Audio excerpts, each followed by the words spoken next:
El miedo es una emoción central para los seres humanos.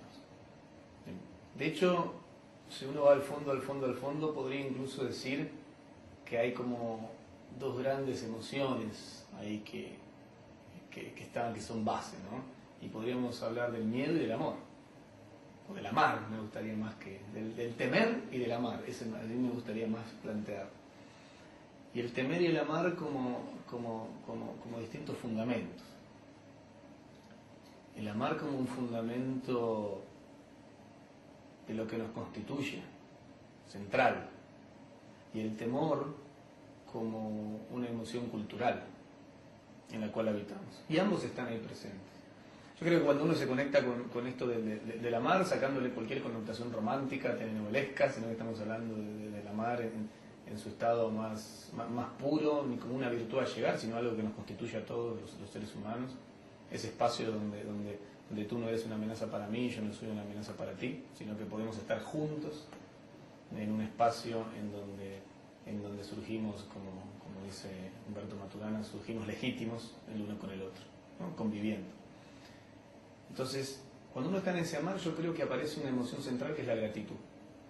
Uno está agradecido a lo que le ocurre en la vida, sea lo que sea. Y cuando uno está en el miedo, cuando yo estoy en el miedo, emoción que conozco, porque todos la conocemos, cuando estamos en el miedo, si no sabemos comprender y entender el miedo, empezamos a estar en una actitud de demanda ante la vida. Entonces esta persona que todo el tiempo está demandando, nunca es suficiente y la vida nunca da lo que tiene que dar. Siempre y cuando no podamos comprender la estructura del miedo. Y ahí vamos al punto. ¿Cómo ocurren las organizaciones esto? ¿Cómo lo llevamos al terreno de las organizaciones?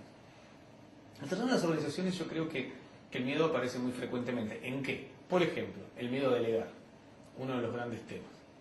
¿Sí? Poder delegar correctamente. Entonces ese miedo que no permite que yo termine delegando en otro porque el otro no va a hacerlo como habría que hacerlo.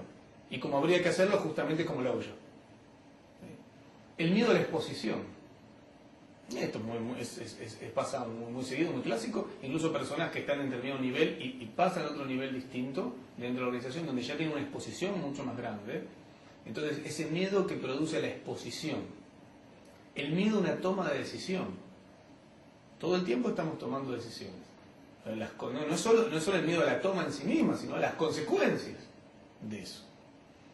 Entonces lo primero que tendríamos que tomar, y en ese sentido me gusta jugar con una de las definiciones que articula Norberto Levi, un gran psicólogo argentino que trabaja mucho sobre el tema de las emociones, y él plantea el miedo como una desproporción entre una amenaza que yo puedo distinguir, o por lo menos la puedo experimentar, quizás no la puedo distinguir concretamente, pero puedo experimentar que hay una amenaza hacia mí, y los recursos que tengo para enfrentar esa amenaza. Entonces, hay algo que se constituye en amenaza. Pero lo primero que me pregunto ante la situación de miedo, conociendo su estructura, es ¿qué es lo que está en juego? ¿Qué es aquello que me está amenazando?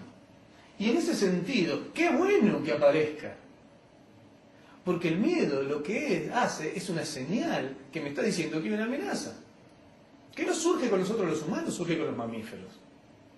Imagínense que va el ciervito caminando por la pradera, y va el ciervito, acá está el ciervito, yo soy el ciervito, voy caminando, y va el ciervito caminando, y resulta ser que el ciervito se cruza con un tigre con combinación de león. Y la verdad que lo ve muy jugoso al ciervito. Entonces el ciervito no tiene desarrollado la señal del miedo, por lo cual no lo distingue como una amenaza. Y como no lo distingue como una amenaza, va y le dice, hola señor león tigre, ¿cómo está? Y el señor león tigre se lo termina comiendo. Gracias al instinto, a la naturaleza y a la evolución, aparece el miedo como ¿qué? Como el espacio relacional. Por eso las emociones son espacios relacionales. El espacio relacional que me advierte que hay una amenaza, para la cual no tengo recursos. Porque si tuviera recursos el ciervito para evitar que el león se lo coma, entonces no pasaría nada. Yo siempre doy el ejemplo de alguien que conozco muchísimo que le encanta las víboras y las serpientes. Pasión por las víboras y por las serpientes. Y cuando aparece una víbora o una serpiente, simplemente le abrota una alegría descomunal. A la verdad que cuando si yo viera una serpiente que en este momento aparece en este lugar, no sería una alegría descomunal lo que me aparecería. aparecería el miedo. ¿Por qué? Porque aparece una amenaza. Una amenaza que tiene una desproporción respecto a mis recursos. No tengo la menor idea cómo se trata con una serpiente. Entonces aparece el miedo. ¿Y la amenaza qué? Bueno, la amenaza es que me muerda. O sea, hay una amenaza respecto a mi vida. Y como hay una amenaza respecto a mi vida, que en una especie de categoría del 0 al 100%, diríamos que prácticamente 100% de amenaza, y tengo 0 recursos. Esa desproporción hace que aparezca esa estructura física que nosotros le llamamos miedo. Pero es interesante ver que la estructura física no es el miedo, es la relación con la amenaza del miedo. A mí me pasa algo fisiológicamente. Hay una respuesta fisiológica, pero no es la respuesta fisiológica a la emoción. La emoción es la relación con la amenaza. Por eso siempre una emoción es relacional. ¿Sí? Entonces, cuando eso aparece, bueno, simplemente hago 2 cosas. O trato de enfrentarlo o trato de correr, porque el miedo produce una reacción física, y dice espacio relacional, produce una reacción física en donde la sangre se va a las extremidades. ¿Por qué a las extremidades? ¿O porque corro? ¿Sí? ¿O ataco? Bueno, nosotros los seres humanos también nos quedamos paralizados porque también hay una interpretación respecto de esto. Pero biológicamente nos pasa esto, ¿sí? De que va a las extremidades. Ahora, si mi amiga, mi conocida, se encuentra con esta víbora, va a estar feliz de la vida. Ahora, ¿por qué? Ella no está la amenaza 100% respecto de su vida. Sí, la amenaza sigue estando porque de todas maneras la puede morder y si la muerde se va a morir, pero tiene recursos. Sabe cómo manejarse con una serpiente. De hecho, es de lo que vive. Por lo tanto, no aparece el miedo. Entonces el miedo es una señal que nos advierte de una amenaza. Entonces la pregunta a hacerse es, ¿cuál es la amenaza? Cuando estoy en el miedo a la delegación, ¿cuál es la amenaza? ¿Cuál es la amenaza que estoy observando?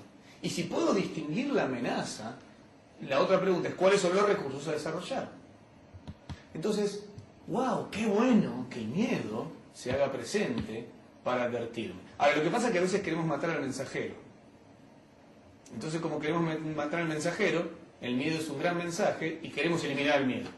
¿Por qué? Porque tenemos una pésima relación con el miedo, porque el miedo lo ponemos dentro de la categoría de emociones negativas, donde distinguimos emociones negativas y positivas, como subir a tal cosa positivo o negativo, desconociendo que en realidad las emociones son fenómenos relacionales que no tienen que ver con una categorización arbitraria que hacemos de positivo o negativo. Pero tratamos de evitar el miedo. Entonces, ¿qué hacemos? Tenemos miedo al miedo. ¿Por qué miedo al miedo? Porque el propio miedo se constituye en la amenaza, para la cual no tengo recursos. Entonces entra una especie de gran bola de miedo y miedo al miedo, miedo al miedo al miedo, y claro, es muy normal que entonces veamos que hay ataques de pánico por ahí dando vuelta. Y la solución no tiene que ver con cuántas pastillas nos tomemos, sino la solución tiene que ver con cómo nos relacionamos con nuestras emociones.